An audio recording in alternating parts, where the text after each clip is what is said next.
Hey, what's going on, everyone? I'm Brad, and on this episode of TrailRecon, we are out here in the California desert, and we're gonna do some night wheeling and share with you some tips and tricks to make sure that you have a great experience and a safe experience if you decide to go off-roading at night. And I'm here with my good friend Marco from Overland X. Brad. Brother, it's so good to see you, man, and I'm so excited to go wheeling with you tonight. I'm so excited that we finally get to do this. We've been talking about it for a long time, and finally we're doing it. Right. Yeah, ever since we did your rig walk around, we've been like, man, we need to get together and go wheeling. And I'm excited that we're going to do a night trip because I get to see your Jeep all lit up.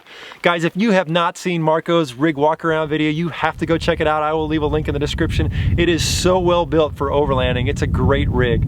Now, Marco, what is it about night wheeling that you love so much?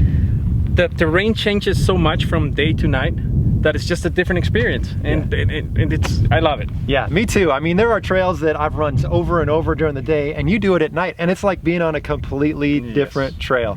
But we need to make sure that you're safe because wheeling at night is completely different, right? Correct. Okay, yes. We're gonna share some tips with tricks with you guys. So the first big suggestion we have for you guys is one that really applies to day or night, but really important at night, and that is to make sure you wheel with a buddy in another vehicle. You know, wheeling on the trail at night is completely different than wheeling during the day, and if you get stuck at night or get stranded or have a breakdown, for you to be able to find your way out or somebody to find you can be really difficult, and so having somebody there in another vehicle that can help you out, to tow you out, or to drive you out is really important. Do you agree, Marco? Definitely. It's a rule that you can break. You can roll your vehicle, get hurt, lose conscience, whatever, and nobody's going to be able to find you. And another important thing is both vehicles have to be capable. Right. And always check that mechanically your vehicles are in perfect shape. Yeah, for sure. You know, I'm probably guilty, and I know you are as well, about going out in the day by yourself. Yeah. But I know if I'm going to wheel at night or I'm going to start in the day and wheel at night, I'm always out with a buddy. So guys, first tip, make sure you're out there with a buddy. Next suggestion for wheeling at night is to make sure you have some good personal lighting. Now, we've got a whole bunch of stuff here. Probably the most important thing, at least for me, I know Marco, you've got one as well, is having a good headlamp. You know, there's a lot of times when you're gonna need the use of both hands. You know, if you're needing to repair something or if you're recovering somebody, having a good headlamp is really important, right? Definitely. And you've got a nice little case there. Extra batteries. Extra batteries. Never forget to bring extra batteries. Yeah, very nice. Having a glow stick is a good idea, especially if you want to mark an obstacle. That's a good thing to have. And then just having a general light for good illumination. I really like this one because it's got some different brightnesses on it, and it's got a magnet, so I can kind of set that there. And this light also has a little SOS. So if I was to get stranded somewhere, it's got a little beacon, a little strobe, which is really nice. So have some good personal lighting, guys. Now, what is probably the most important advice I can offer for off-roading at night is to slow down. Your depth perception at night is not as good as it is during the day, and shadows can hide large ruts, you know, holes behind rocks, and even big drop-offs. You can tell here that Marco's rock lights really help make a difference in uncovering some of those shadows compared next to my Jeep. I think this is going to be my next upgrade. Also, even if you have good side lighting, seeing up and around a corner can be very difficult. I've also found that at night it's much easier to lose track of the trail, especially out here in the open desert. In fact, while we were out here, I did just that, and Marco and I had to do a little backtracking, all my fault.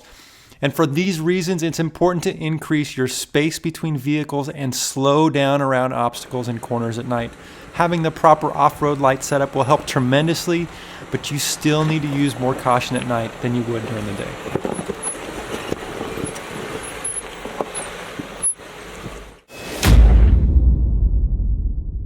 Next tip, guys, is to make sure you have some good off-road lighting on your vehicle. Now, Marco and I have two different setups, and we're going to talk about those, but just having more than just your stock headlights is really important so you can see the terrain. Marco, you ready to talk about your lights? Definitely, yes. All right, Marco, talk to us about your whole light setup. I got the KC Gravity headlights. That was one of the first modifications that I did to the Jeep. And also the Gravity fog lights. In the center of the bumper, I got the Pro Sport LEDs, and these are floodlights. I like this setup because it gives me depth illumination. They're really good for that. I also have the same lights in the center of the rack up there, and on the sides I got driving lights, which give me a really nice flat light for the sides of the. And you've even got them angled out a little bit, right? Yes, yes. That's why I like this setup. They're, you know, you can angle them out, move them around. Right on. Under the fenders, I got the KC Cyclones. Oh yeah, I'm looking forward to seeing those tonight because I'll be installing those soon. Those are nice because they give you a really nice illumination under the Jeep. On the roof rack on the sides, I got these scene lights. These are inexpensive LEDs that give me a really good light around the Jeep when I'm camping. Sure. On the rear, I got also flash mounted KC highlights on the bumper. Okay. Right here, and also I've got these two inexpensive LEDs too, just for side illumination. Yeah, having some good reverse lights is really important. That's something I'll be upgrading to here really soon. All right, we are on the Overland X rig, and that is his headlights. That's his fog lights. That's his brights. There's his roof lights and his grill lights. All right, so if you've been following the channel, you kind of have an idea of what I have for lights, but those of you visiting for the first time, let me tell you what I've got. So on the front headlights, I've upgraded to the KC Gravity Pro headlights, which are an awesome light. When you turn the brights on, it is like having two massive floodlights and just illuminates everything in front of you. I've also got the KC fog lights, which does a great job of illuminating the ground. And then I've got the Pro 6 light bar, which I love because the center lights are all spotlights and they throw light down the trail like crazy. And then the two lights on each side of the Gravity Pro 6 are a floodlight, and they illuminate things on the side a lot. Now I will be upgrading to some side lighting. I'll be doing some rock lights and some reverse lights here very soon. That's why tonight I'm really excited to check out Marco's Jeep so I can figure out the configuration that I want. All right, I am in TrailRecon rig, and those are just the headlights. Those are the brights. Those are the fog lights. And there's the Pro 6.